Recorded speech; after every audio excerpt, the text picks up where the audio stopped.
What's up, everybody? Welcome into Shout, a Buffalo Bills football podcast, the staple edition here on this Wednesday of the divisional round playoff week. Bills and Ravens, 4 days away. We are getting you ramped up for the big game. Before we get to this episode, let's set up the schedule here. So I'm going to have a special guest tomorrow. So we'll have a podcast today, this one right here, special guest tomorrow. We'll have our preview show on Friday, and then final thoughts on Saturday night when we return to Wingnuts, 1402 Millersport Highway, Amherst, New York. If you want to come out for the show, it's going to be great. We'll watch the Saturday games. We'll do a last-minute podcast before Bills-Ravens on Saturday or on Sunday. And Ryan Talbot, as always, we're brought to you by Tops Friendly Markets. That's right. Mega Meat sale is over, but Tops is another great deal for all of our Shout fans out there. Go in and buy a family chicken breast, 5 to 6 pound pack, fresh, boneless, skinless chicken breast, and you get 7 other items for free. You would get Fresh Express shredded lettuce, Mission flour tortillas for free, Daisy sour cream, taco seasoning, minute or success rice, chicken broth, and to wash it all down, a little dessert, 6-pack of cupcakes from their bakery. Head over to Tops. 5 or 6 pounds of chicken and 7 free items. Man, you're just crushing it. You're in the zone. You're in playoff mode, Ryan Talbot, and always. You're delivering on a show by show basis. All right, so a ton to get into here. The last time we talked was after the game on Sunday. We both kind of went back, and I want to start. We're going to get into what the Bills are saying about Derrick Henry, Lamar Jackson. We talked to Sean McDermott, Josh Allen, Von Miller spoke today, and a bunch of other defensive players. But I think the big takeaway from last game, perfect timing, is the renaissance of Matt Milano. And to me, that's the biggest piece of this equation as you head into a matchup against the Ravens, who were able to run all over you in week 4. A big piece of that, I think, is, number one, not having Terrell Bernard in that game, of course, Taron Johnson not playing in that game. But, Matt Milano at his peak is a big deal. And I think Dorian Williams was good in that game. If you go back and watch in week 4, I think he was one of the lone bright spots on the defense. Maybe Sean McDermott finds a way to a wrinkle to add him into things this weekend and maybe go some 4-3 looks against this run game. But Matt Milano, getting him back for this game and having him playing at the level that he's been at the last 2 games, players are seeing it, Ryan. Like, I asked Terrell Bernard about it. I asked Dorian Williams about it. You can see that there's a little bit more speed, a little bit more reaction to his game. And then that sack, when he came off the field, Terrell Bernard said, it just felt like Matt Milano again. And it did. I mean, we were up in the press box, and when he had that sack on Bo Nix, I looked at it and I said, man, that's the best I've seen him move since he's come back for the Bills. Was spying Nix on the play. As soon as he saw Nix was taking off, he took the perfect angle, was able to knock him out of bounds for no gain, record that sack, just kind of running around like the Matt Milano that we have come to expect. And, it's one thing with the eyeball test. I know PFF grades are not the be-all, end-all, but I wanted to see how they aligned after the game was over. And sure enough, second highest defensive grade. The tackling grade was high, run defense, pass defense as well. So across the board, he had a fantastic game. And the Bills are going to need a Matt Milano, prime performance here on Sunday night against the Ravens. Obviously, if anyone's going to spy, Lamar Jackson's a whole different type of a beast because of the speed and the acceleration there. But just to have him on the field, the tackling ability, the knowledge of going against this team multiple times in his career, and the importance of tackling and attacking, the ball carriers, whether it be Lamar or Derrick Henry, is going to be key in this matchup. The Javier or Hav, Jav on YouTube asks, who would you spy Lamar Jackson with? And I think, sure, Milano could play into the mix there. They might do something where they use a couple of different players to spy and maybe sometimes multiple players on a single play to try to create a type of wall where you're kind of just reacting to it. I mean, some of the clips that you go back and watch, I was watching, even the Bills or not the Bills, the Ravens and the Eagles from about week 12, week 13. I think that was the last really good defense the Ravens have played. And I think the Pittsburgh Steelers down the stretch just weren't a very good defense. And what they did, first of all, they affected Henry and Lamar Jackson with their front. That's where it kind of started. But then on the second and third level, those guys were flying around. And I think like a guy like Taylor Rapp, if you can find a way to get him into the box and have him be a part of what you do against the run game, I really like Cam Lewis. That could be another guy that they use in that department. But again, when you get there on Derrick Henry, you have to be able to affect him. You have to be able to hit him, get him on the ground. That's like the biggest piece of this. And I'm sure McDermott and Bobby Babbitt are going to be harping on that all week long, getting hats to the ball, but then finishing when you get there. Spin brings up a good point too. It's like, do you see a little Cole Bishop this week and maybe that dime look, or maybe sprinkling him in there in a couple series in for DeMar Hamlin? I think this is like all systems go. Try whatever you can to affect what the Baltimore Ravens do on offense. Yeah, throw a little bit of everything at the wall for sure in this match. But when it comes to Derrick Henry, I can't remember who I was listening to, but they made a great point. He's not someone that just automatically accelerates as soon as the ball is in his hands. He needs a few steps to kind of get going. And once he gets going, then it's very tough to tackle him, bring him down. He'll run right by you. So that's why it's so important that the Bills, like you said, at initial contact, bring him down, because if they whiff, if they miss, and he gets a few steps going forward, that's when he goes off to the races. That's when it's hard to bring him down. It's when he breaks off 20-plus yard runs. He can go the distance to the house. You get the gist. Attacking early is going to be key in this game, and easier said than done. I get it. You have Lamar Jackson on these RPO plays that can hold the ball, and he can run, and that's another issue. Todd Monken throwing in the wrinkle of the Wildcat with Derrick Henry taking the ball and putting Jackson in motion. They're throwing all these little wrinkles out there and going to make it tough for any defense to stop them. But you have to be on the offensive. You can't sit back on your heels and wait for these guys to come to you, because they will run right by you. Thank you so much for watching on this Wednesday afternoon. If you're watching on the audio side, leave us a 5-star review and write a few words, if you will, about why you like the show. And then on YouTube here, hit that like button, subscribe to the channel as well. We really appreciate it. We're talking about Bills and Ravens, kind of early thoughts on all of this thing. We're going to have a bunch of shows the rest of the week, but some interesting roster gymnastics today from the Bills. They go out and they make an addition on their practice squad, signing Anthony Brown, former Ravens quarterback. They had him in during the preseason. They brought him in for that last game to play in place of Mitch Trubisky when he suffered the knee injury. He comes out. He plays about 31 snaps in that game. They release him the next game. So he was just on a couch in Arizona, and they gave him a call to bring him onto the practice squad this week because they want him to serve as a scouting team quarterback to mimic Lamar Jackson. And of course, nobody can be Lamar Jackson. Right. And I think Sean McDermott kind of laid that out. It's like, he's so unique. He's so special. You try to do things to simulate what he brings, but it's still Lamar Jackson. Sean McDermott said, good luck with that. And that's what they're up against. Now, if you go back to 2020 in the playoffs and the Bills beat the Ravens, they had Isaiah McKenzie playing this role on their scout team. So they go out and they bring Anthony Brown in, because what it does is it simulates the full experience. You don't have to take Anthony Brown or like Mitch Trubisky off the field and bring in somebody with the athletic profile of a Lamar Jackson when the defense kind of knows what's coming. You could just leave Anthony Brown out there and let him kind of run the whole show. Interesting development. Elianku, man, another chapter in this guy's run with the Bills. It's almost like he's kind of left out in the cold. We'll see if he returns maybe next week. But that's the latest on what they're doing to prepare for Lamar Jackson. And you already said it. There is no, preparing truly for what Lamar Jackson can do as a passer and as a runner. But it's good to bring in a quarterback that's mobile, that can at least mimic some of the things that Jackson does so well.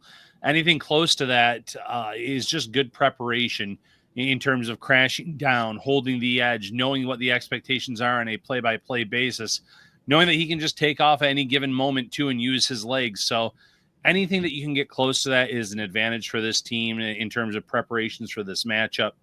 But until the game is played on Sunday, it'll look a lot different with Lamar Jackson back there, obviously, with the speed that he possesses. As for Elianku, wouldn't shock me if after this game, if the Bills move on, they would move on from Anthony Brown, bring Anku back onto the practice squad. He seems like a guy that would be almost a lock to be one of those future reserve deals for the Bills. make sure he's on this 90-man roster going into next year and see what he can do at training camp again. He's always someone that performs well and given the opportunity. It's just a numbers game here in Buffalo, and there's so many defensive tackles out there that it's just tough right now. And I know some people thought maybe this would be a week Ely could be in consideration because of his size. And honestly, go back and watch that Eagles game. You know, Jalen Carter was an absolute beast, but you know, Eli Anku's not Jalen Carter. So I think that you got to peel that back a little bit. He's a good player. I think he's had a couple of good games for the Bills over the years, especially in run defense. But they basically showed you what they thought of him when they brought in Jordan Phillips and Quentin Jefferson. I think they're going to continue to go with the continuity that's been built there.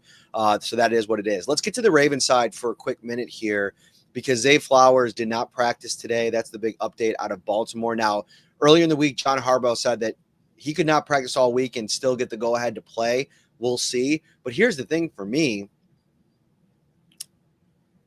Even if he plays, he's not going to be 100%. So I think the fact that he's not practicing right now early in the week is not a great sign. And I think that's another kind of advantage for the Bills. If they don't have Zay Flowers in this game, it makes it harder. You're going to have to stop Mark Andrews. You're going to have to stop Isaiah Likely and even Bateman to a lesser degree, but not having to factor in the separation ability of Zay Flowers and how much pressure and stress he puts on a defense, I think is a minor development here to keep an eye on for the Bills. Yeah, if he cannot go, it certainly benefits Buffalo. I saw in the comments here saying that he's a big part of Baltimore's play action game, and they only ran 2 play action passes last week without him in the lineup. I'll have to check those numbers, confirm that. No offense to the commenter. I didn't see the name off. I just saw the comment real quick. But yeah, Zay Flowers certainly affects the Ravens offense. It may not have looked like it much against Pittsburgh, the way they built that 21-0 lead and were able to comfortably win that first matchup. But it does factor things, and it does make it a little, I don't want to say easier, but in terms of how the defense is going to play them. Rashad Bateman has great speed. He's finally healthy. He looks like the first-round pick that they drafted him to be. But then you have 2 great tight ends that you have to account for. The Mark Andrews, I think people saying that his time as tight end 1 in Baltimore being over early in the season, that was greatly exaggerated because of how great Isaiah Likely was playing. But 2 great tight ends there you have to monitor for. They even have a solid backup running back. I mean, the list goes on and on. One thing I'll say about Todd Monken in this Ravens offense is they just find ways to get guys involved. Steven Sims is a guy that wasn't a big part of their offense, and he was out there running a route in that game, making a big play. Some other guys across the board too, if you look at the entire box score, guys that aren't every down, every game contributors, they're touching the ball. A little bit like Buffalo's everyone eats mentality. Everyone can touch the ball in Baltimore, but if they do not have Zay Flowers, it is an interesting development in terms of what the Bills may think in terms of their game planning for this game. Von Miller told reporters today that Terrell Bernard gave a huge speech like in the early meetings today to kind of set up the week. And I think the message being he used a story. It's called Man in the River. Neither here nor there, but he stepped up in front of the team, led them in the kind of like the weekly message as the defensive captain. And I found that very interesting. Daquan Jones also mentioned Bernard's speech as being something that really impacted him as they kind of got ready for this thing. And that to me is the biggest piece of all of this, is that not only did they not have Bernard in week 4, they didn't have him in the divisional round last week. Right. The Bills being whole on defense changes the math so much for how they're going to defend this. And there was a play in the Broncos game, going back and watching it. They were in zone coverage, I believe. Bernard got passed off the lower receiver on the route, and he started to run with him on the crosser. And then Bo Nix immediately saw Cortland Sutton opening up, and he went to target him. Bernard read his eyes, stopped in his tracks, went back the other way, made the pass deflection to break up the pass.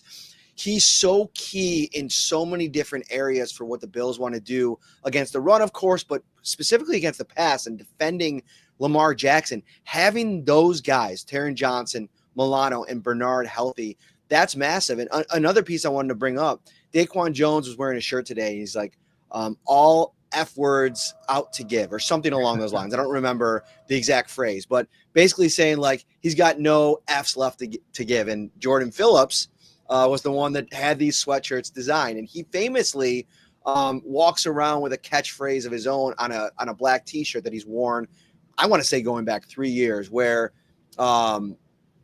just be like, don't give an F. That's basically the idea behind. And they're trying to silence the outside noise. They're hyperly, tunnelly focused on maybe shutting down the narrative that they can't stop the run. You have a very motivated group. You have a healthy group. And I think that's a big deal going into this game. Huge deal. And, I like what you just mentioned about Terrell Bernard, because Dorian Williams played well in that first matchup. Dorian Williams runs around like his hair is on fire. He's very athletic, makes a lot of plays. The one area, though, that's still a little bit of a weakness for him is recognition on the fly. Because he doesn't have as many reps as what Terrell Bernard had last year and what he's already had this year, what Milano's had over the years. So sometimes he still looks like a young player and he's in the wrong spot and the Bills get beaten, where Terrell Bernard, generally the recognition ability so early in a play, he realizes where he needs to go, what he needs to do. Passing lane, make a play in some way, shape, or form. He had a nose for the ball in his entire tenure with Buffalo. Having him and Milano out there on Sunday against this Ravens team, it could potentially be a huge determining factor in how this game ends up playing out. Let's get into the Bills' health situation, which is improving by the day here. First of all, we had Ray Davis, who is in the NFL's concussion protocol, progressing through that protocol. There's 5 phases. He was listed as a limited participant today. Now, it was a walkthrough. I think tomorrow will be the true test of kind of like where he's at. If he's out there with a jersey and a helmet on, he'll be kind of advancing towards the end stages of the protocol if he's not already out of it. So we'll track that, see where he's at. But a good sign. That was a scary hit when he left the game last week. So if he kind of can work himself in a situation back to be able to be available, I think that would be a huge development.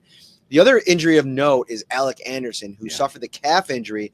It's really incredibly important that he's available for this game, because what they do in the jumbo package is one of the keys to the success of their run game.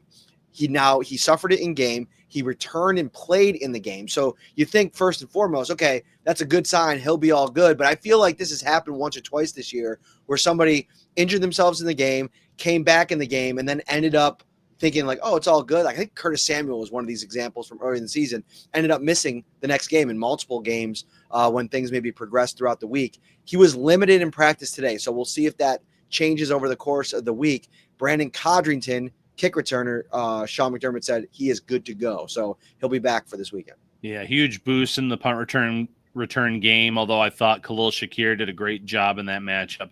It makes sure that Shakir can just focus on playing receiver, which is he's going to have a big role in this passing game. And Codrington's shown a little bit of juice at times as a punt returner in terms of getting close to taking one to the house and flipping the field and giving the Bills advantageous field position. So all that's big, but Alec Anderson, if he's available, if he's good to go, that's going to be huge for this team.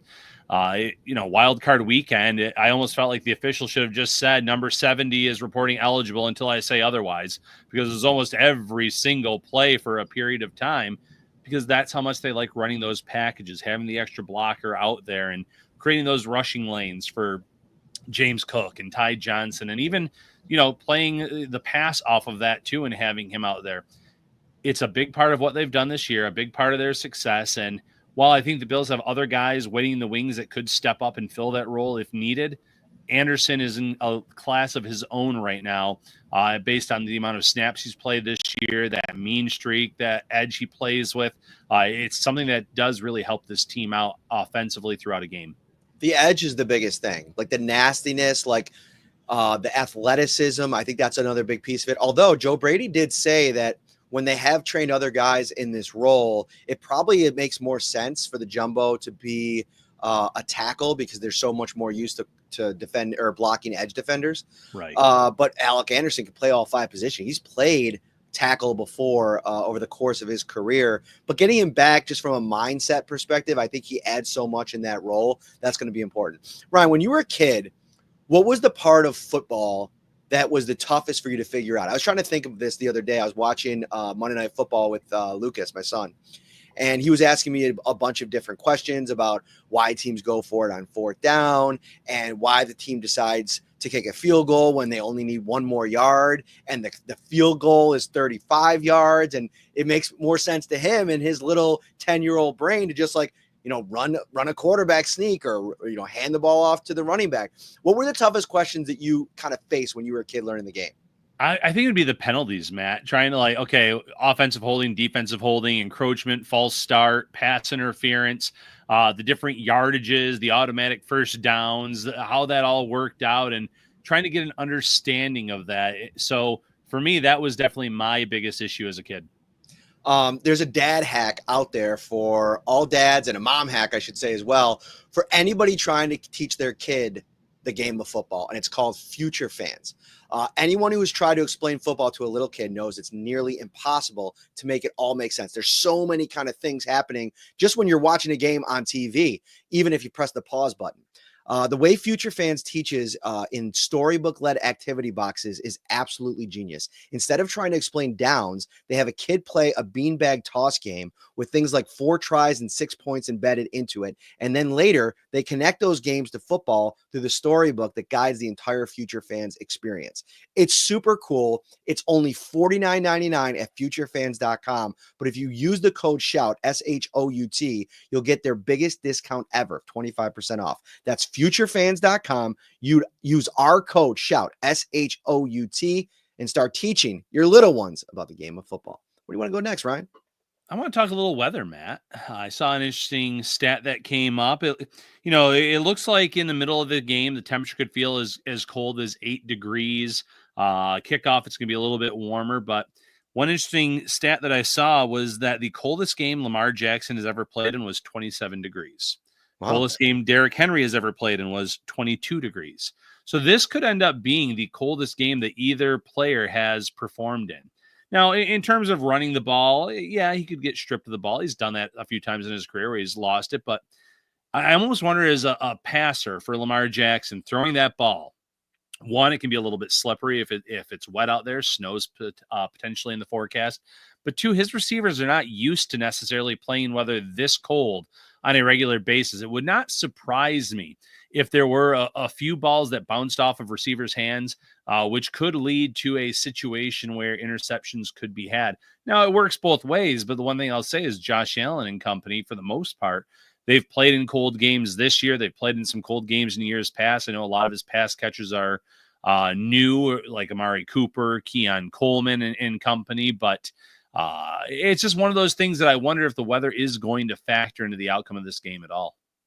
Yeah, the weather is going to be interesting. Spencer Brown today had a little bit of at the end of his media availability, said he's really hoping that it's going to be 40-mile-per-hour winds and all this other like messy weather on Sunday, which is crazy to think about, right? Because Josh Allen, the high-powered passing game at times of this offense, but it's football weather, right? Like it's this time of year, like make somebody come into your stadium, have it be as kind of ugly weather-wise as possible. But I will say it's interesting. It wasn't cold, but the game against Baltimore in Baltimore where the Bills came back, I think it was last year, got real rainy in that game. The elements affected the game quite a bit, and Baltimore got out to an early lead.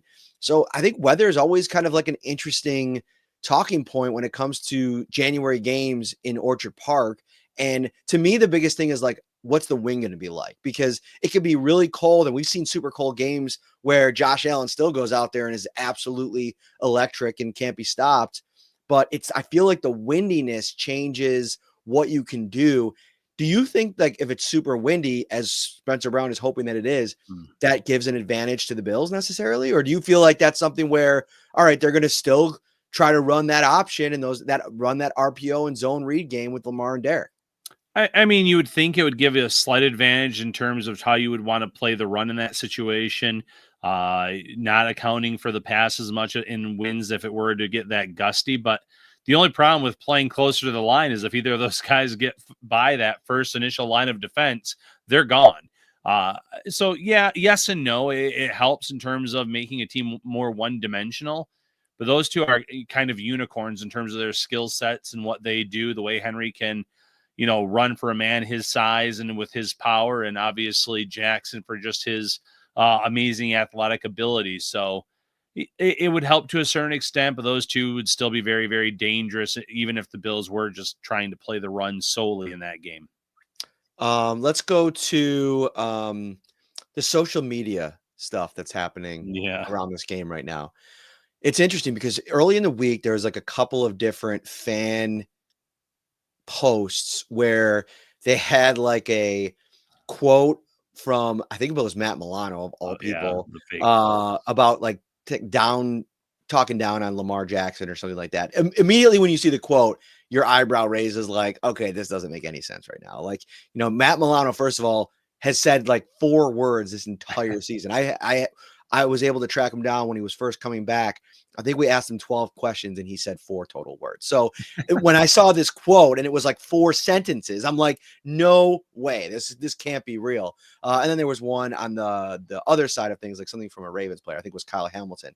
What do you make of that? And obviously, like, I've not had any engagement with this on social media sites because the whole Jerry Coleman experience 4 or 5 years ago was so toxic.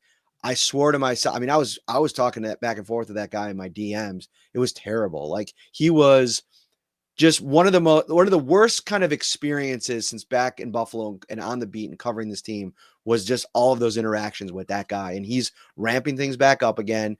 Brought up in a press conference with John Harbaugh earlier this week that he called Buffalo the city of losers. What do you make of just the toxicity that just seems to be bubbling up here over the last couple of days?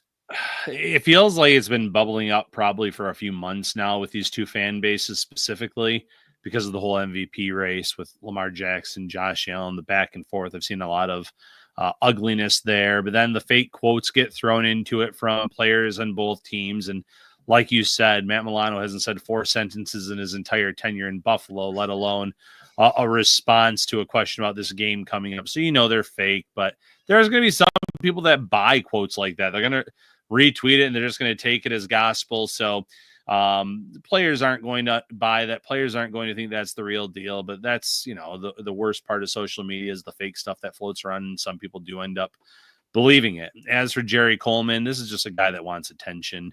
He's a radio shock jock. Nothing more than that. He was the one city of losers, as you mentioned, the last time, but then he starts crying on the radio because Bills fans donated money in honor of his mother. I believe it was Alzheimer's that she had. So whatever the case may be. So he did kind of this 180, thanked Bills fans, but now you have this big matchup again. He wants the spotlight on him. He craves attention as that radio guy. He's part of that dying breed of people that are just going to say anything to create a reaction, whether it's right or wrong. The guy doesn't have much room to speak, obviously, based on his reputation, what people in Baltimore say about him, and for many other reasons too. Shout out to our guy, Eric Wood, who sent out an invitation to him to join his podcast, which I would definitely check that out if that ends up happening. But he's just the vitriol at which he speaks it doesn't like really make sense to me. Like, I don't understand where that passion and that hatred and all of this stuff. I mean, to your point, you're right. He's a shock jock. Like, everything he does is for, a reaction. But I think that that's the best thing that you can do is not interact with it. Like, he feeds off of it. And I refuse to kind of feed into that and give him any satisfaction. But I will say there has been a bunch of Ravens fans that have tweeted like apologies to Bills fans because they don't even claim him as one of their own, as this guy that like, people don't even really take seriously on that beat. So it's just like, I don't know, like I want this game to be what it is. These 2 elite players, these 2 elite teams squaring off for the right to go on the road to try to be the one to vanquish the Chiefs. And I mean, who knows? The Texans could pull out some crazy upset. They looked really solid last week after a slow start. I thought the way that they kind of just poured it on against the Chargers was impressive. I think it was more on the Chargers end than the Texans end, but that's neither here nor there. I think it's going to be Bills Ravens versus the Chiefs next week. And I think the winner of this game this week is going to the Super Bowl. And maybe that's a bold prediction sitting here on Wednesday, January 15th, but I think that much is on the line. And we're not going to give our prediction yet. I've already landed on mine. Um, but let's enjoy the football part of it. Let's enjoy the competition part of it. And for Bills fans, enjoy the fact that it's been like this 6 to 9 week run of your team and your city being on the forefront of the NFL viewing world. Like they've been at the heart of it all. So it's going to be a fun game. Yeah, at the end of the day, that's how we should be thinking about this. Two elite quarterbacks, two elite teams, two teams that are trying to finally vanquish the Kansas City Chiefs. And again, I don't want to write off the Houston Texans. I definitely felt like I wrote them off last week in their matchup, and they came out and played a terrific performance. And it would be kind of cool if the Bills were able to defeat the Ravens, defeat the Texans, and then maybe if they got to the Super Bowl and it was the Rams, defeat the three teams in a row that defeated them in the regular season. Kind of a cool concept that could still play out. How likely is it? Highly unlikely. But it's one of those things where all three teams that have a win over the Bills in the regular season are still in play. So it starts this Sunday. This matchup has a ton riding on it, not just from going to the championship game, but it does mean something in terms of jockeying for this position in the AFC for the next few years. This was supposed to be a reset year for the Bills. If they can get to the AFC championship, knowing that they are going to be able to reset this roster a little bit in the offseason with the draft picks that they have, with a little bit of money in free agency, they can go from maybe the team that represents the AFC in the Super Bowl or the Super Bowl champions to just being that much better. For the Ravens, the whole, storyline of Lamar Jackson not being able to get it done in the playoffs. If he gets another win here and then is able to defeat the Chiefs the following weekend, the whole narrative around him and that team changes as well. So there's a lot riding on it, but just enjoy this game because this is, of the weekend, by far the premier game to watch. Hence why the NFL put it on that Sunday night slot at 6:30. The Bills opened in this game, depending on where you looked, as a -1.5 point favorite. The public money is coming in overwhelmingly on Baltimore as the road dog as an opener. It shifted so much that now the Bills are the underdog. And if this holds for the game, it'll be the first time in Buffalo Bills history, 18 games at home since 1970, where they've been an underdog in the playoffs at home. What do you make of this? Because on one hand, I think the book set the line at about a pick 'em, which I think makes a lot of sense, right? Like traditionally it's been 3 points, but I think home field advantage over the years has changed that a little bit. It's not as many. It's a 3-point favorite at home isn't necessarily how books view it anymore. It's probably closer to 1.5. So they set it at that to begin with. And then everybody comes in right away. And obviously I said public money. You're right, John, in the comments, more sharp money, right? People that want to get that early line. A lot of the high profile bettors think the Baltimore Ravens are worth putting their money on the road because of what we've seen from the regular season. But there's so many pieces to this that would make me feel uneasy about that. And like, I thought Lamar Jackson played really well last week, but it's one game against a defense that didn't show up. And how the age-old adage, how hard is it to beat the same team twice in one season when you're at the elite of the elite level in the NFL? It's really hard. So I think a lot of things are going in the Bills' favor in this matchup. We still got to dive into it more, but what do you make of the way things are kind of shifting and the fact that the Bills could go into this game as an underdog at home? I think they would actually love that. That'd be one of those extra motivations for this team going into the game, whether they would acknowledge it or not. They love stuff like that, being written off, being counted against. So for that reason alone, I think it wouldn't be the worst thing in the world. I think a pick'em is right for this game. I know that the Ravens won 35-10 earlier this season, but that was played in Baltimore. It was early in the year. The Ravens were definitely the more desperate team of the two at that time, trying to rebound a slow start to their season. The injury factor, we don't know what the weather is exactly going to look like on Sunday. There's so many intangibles in play, Matt, that Zay Flowers' status, we just don't know right now. So to me, if they go in as an underdog, they probably love that. But either way, this feels like a true pick'em game, regardless of that 25-point win earlier this year. Can you think of another example in a playoff game, a high-stakes playoff game like this, where there was a beloved former Bill on the other side? and I'm talking about obviously Tre'Davious White, who only plays about 20 to 30% of the snaps. I was actually listening to a Baltimore reporter that appeared on Jeremy and Joe this morning on WGR. Shout out to them. And it was a really good interview, and he was kind of giving the view from the other side. And he basically said, Tre'Davious White's been nice in a couple splashes, but even still, he's not been the player that he was. But like I think you think about what that would be like if Trey White somehow makes a big play in this game that really impacts the result. I can't think of in this era of football where a former player was on the other team in a big time playoff game spot like this.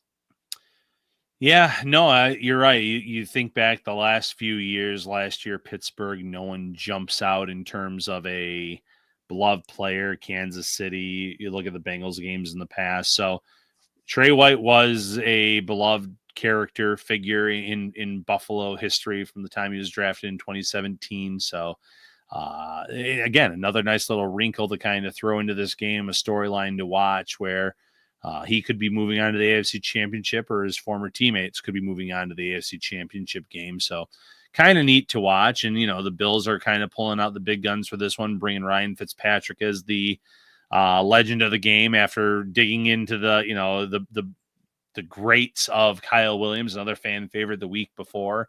So they know what they're doing. These guys are going to fire up the crowd just like Williams did last week. Patrick's going to do the same thing on Sunday. Speaking of our good buddy Eric Wood, I wanted to mention this as well. He has been touting over the last couple of weeks, whether it be on the broadcast, his podcast, the kind of rising tide of Von Miller. And he put out a pressure rate, QB hit rate chart in terms of pass rush effectiveness on his X account.